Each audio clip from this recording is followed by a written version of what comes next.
She deserves everything she gets. As I mentioned, when people ask me about the number one, even though she doesn't have the belt, but the number one athlete, female athlete in WWE, it's her. Period. The end.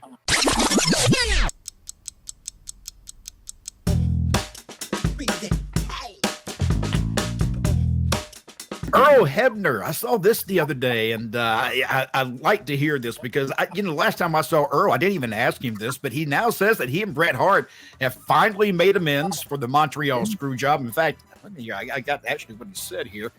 Let me tell you what he said. This is concerning Earl Hebner and Bret Hart over the Montreal incident that took place, the Montreal Screwjob. And he said, quote, "For a long time, it honestly bothered me. It was bad for me, because I carried it with me for a lot of years.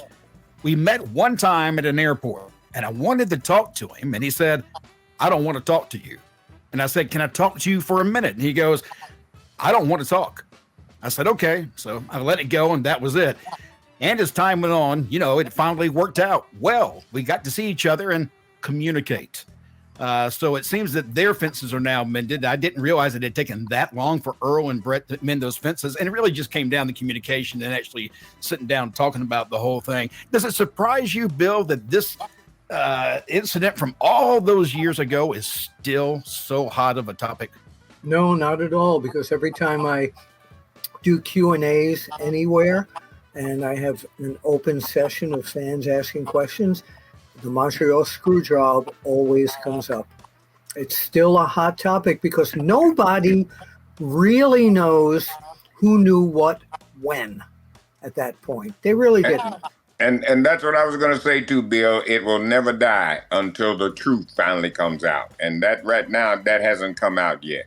But I wanted to speak on that too. I'm really glad that if that is true, that Earl and Bret have come together and let this go. You know what I mean? Because, like you say, our business is a work and it's also a shoot too.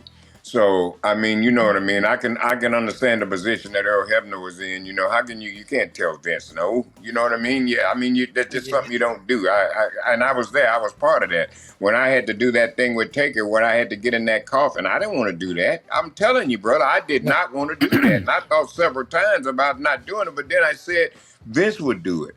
So how can I say what I'm not going to do when the boss will do it? So you just have to come to grips. It's your job, and you did what the boss said, and I think Bret understands that now too, because Bret probably might have been in that position too. He might not have been able to say no to Vince. You know what I mean?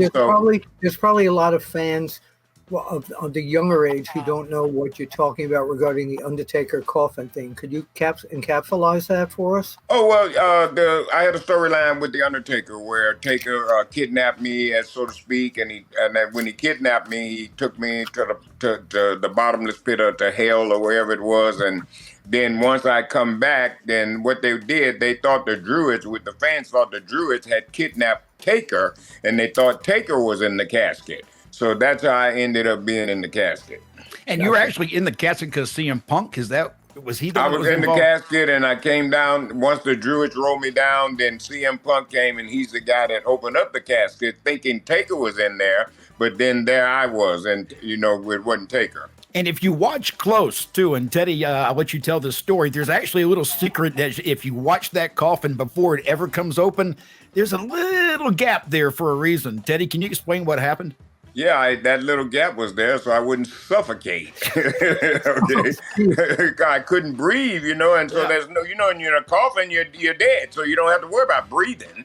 So they're not designed for people that are alive. So I had to take my finger and I just did just a little bit, just pushed it up just a little so people couldn't see it, so I could get a little air in there, and that's the truth.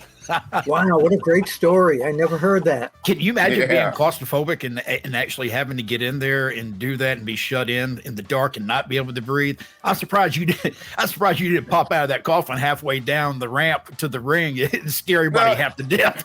It didn't bother me, you know what I mean? Because once we got to going with it and I had that little tilt where I could breathe and I could hear the reaction of the people, that's all I was worried about. Yeah. Am I making this work? And then I could hear the reaction, and so I know everything was going good. So I was just having the time of my life because I was making Vince and Taker happy. Charlotte Flair, and I saw this accident. She was in a wrestling match with Asuka, and they were on the top ropes trying to finish a maneuver. And when Asuka went up to get her, they slipped. It looks like they may have slipped, and Charlotte's leg came across that top rope kind of funny, and she's got a torn ACL now, and she's going to be out for 9 months. That means no WrestleMania for Charlotte Flair. That means there could be some changes in what we see in the female side of wrestling for WrestleMania. Bill, where do you think they're going to go? Well, first of all, I think if Charlotte can in any way, shape, or form, even on crutches, I think she'll show up there. Hopefully, she wants to be there. That's what I was going to. Yeah, Bill, you're right. That's what I was going to say too, man. Maybe around WrestleMania time, maybe she's out of the hospital. Even if she can't, get in the ring, she'll be there, on crutches or however she has to get there. She'll certainly be a part of it. She's going to be there. She'll be doing something because she's making some good jack right now.